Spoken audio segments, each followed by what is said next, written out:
Hi guys, welcome to the Doug Shoe Bushcraft channel.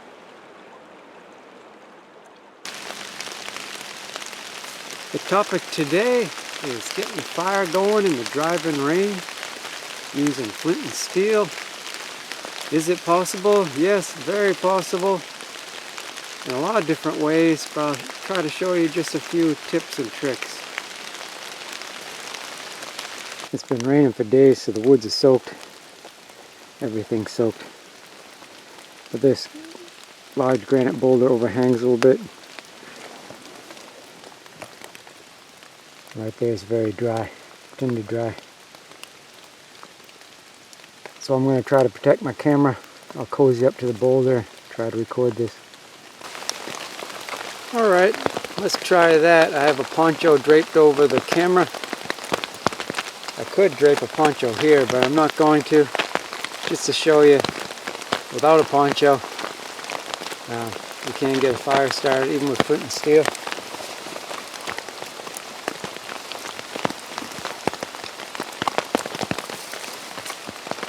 Here's some tinder already made. Set that to the side. That was just sitting there under my boulder.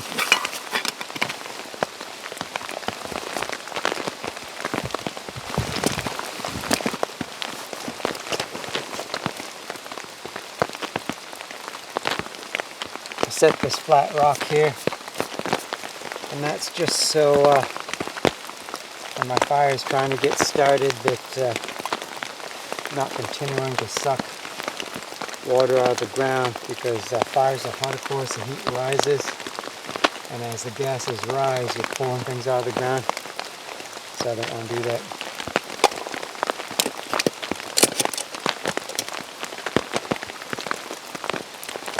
So different tips and techniques. Oh, it's really raining now. It's starting to drip off my boulder. Maybe I don't have enough of an overhang. Well, I do after I get it started. This is my cook pot, and I use it for storage in there. Got a Ziploc bag with some tinder, that's wood shavings mostly, and then in there I got dried punk wood, and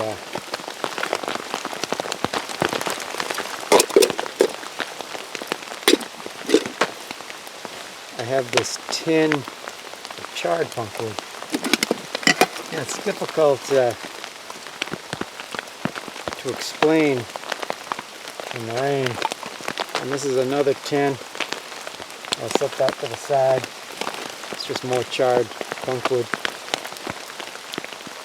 So one of the techniques that you can use is to bring your own tinder with you. I can forage it even in the rain. I showed you how there's a little under this boulder. So there's some tinder.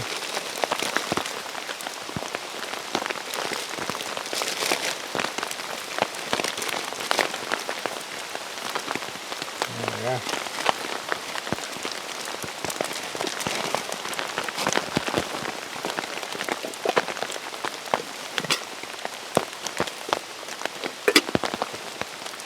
Then this is some dried punk wood.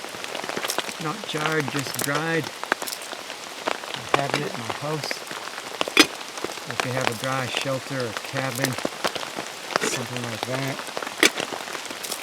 Can't be anything damp, but if you have a shelter that's dry, or you can dry out punk wood beside the fire, or you can find it dry in nature, dried up by the sun.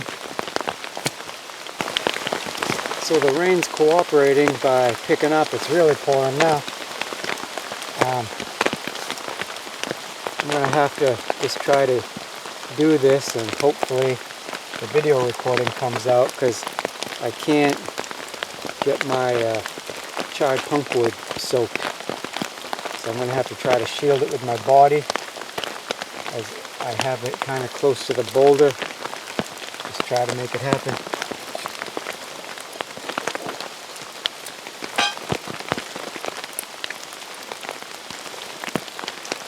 here goes something.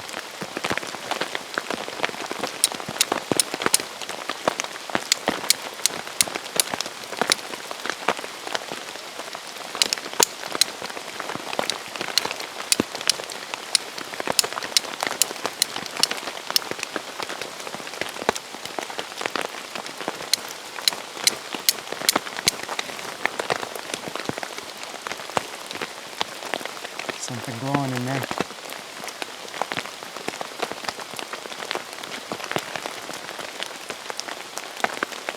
I'm not going to be stingy with the charred punkwood this time. Oh, got a drip right in there.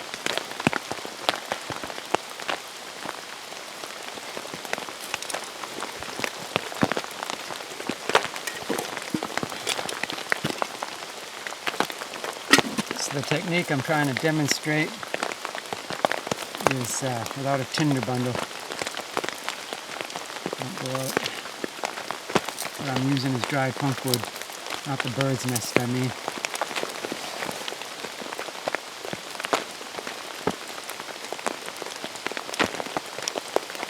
I could use a bird's nest. I've demonstrated that a number of times. That's most commonly seen on the internet, I think.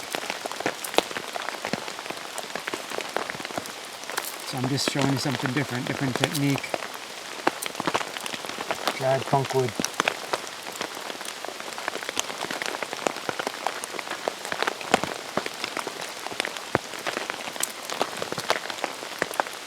And at a certain point, I can take my time.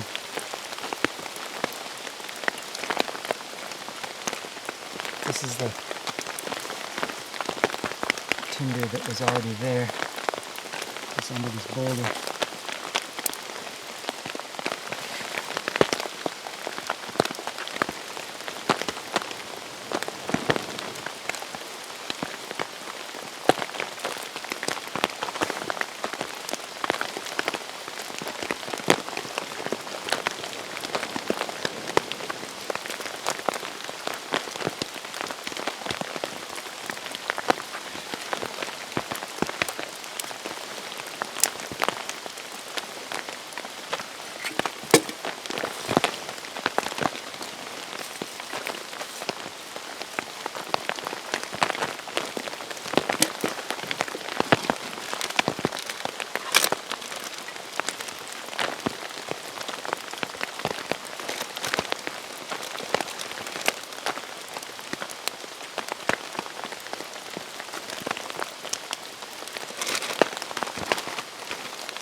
So even my hands are wet, right?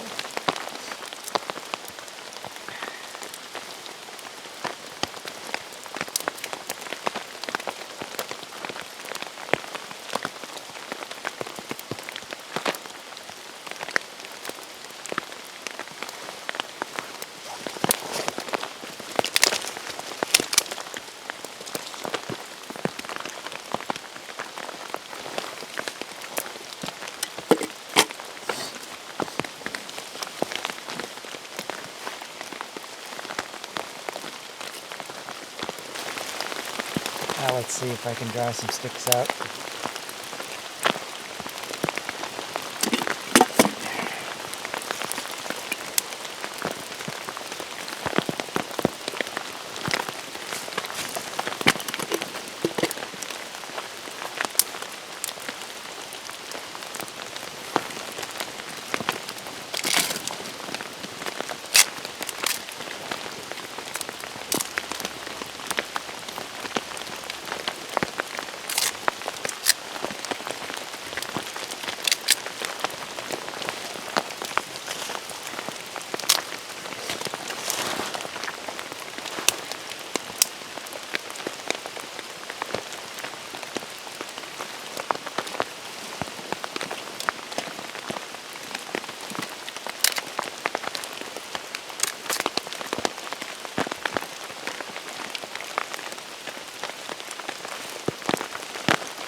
Oh, drowned my camera.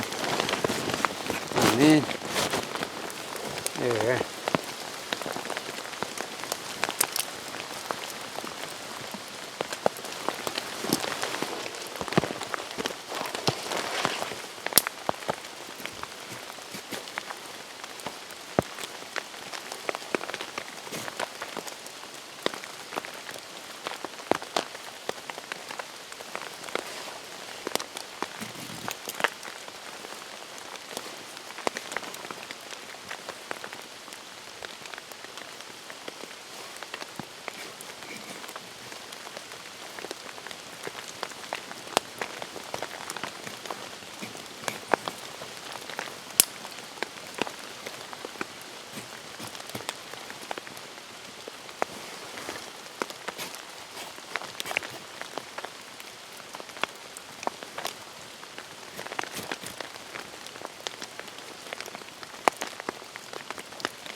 Alright guys, so there's your demonstration. I've got a kind of small campfire going. If we keep building on it, could have a huge bonfire eventually.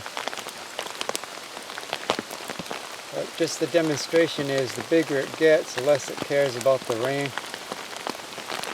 It takes on a life of its own. It can dry out its own fuel. It can fan its own flames, because the more intense the heat gets, the more you have a wind, you could call it, air current rising. So that's going to pull in air from the bottom. See what I'm saying? So it's fanning its own flames, drying out its own fuel. And also, if you notice, toward the bottom, it's a bigger and bigger bed of coals, which is really what you need to keep the fire going in the rain.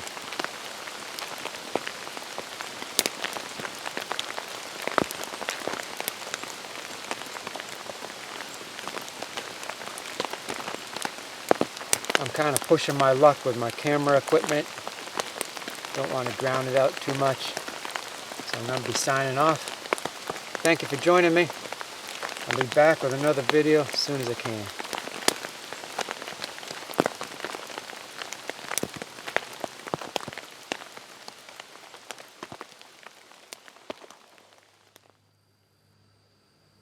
I waited patiently for the Lord, and he inclined unto me and heard my cry. Psalm 40, 1.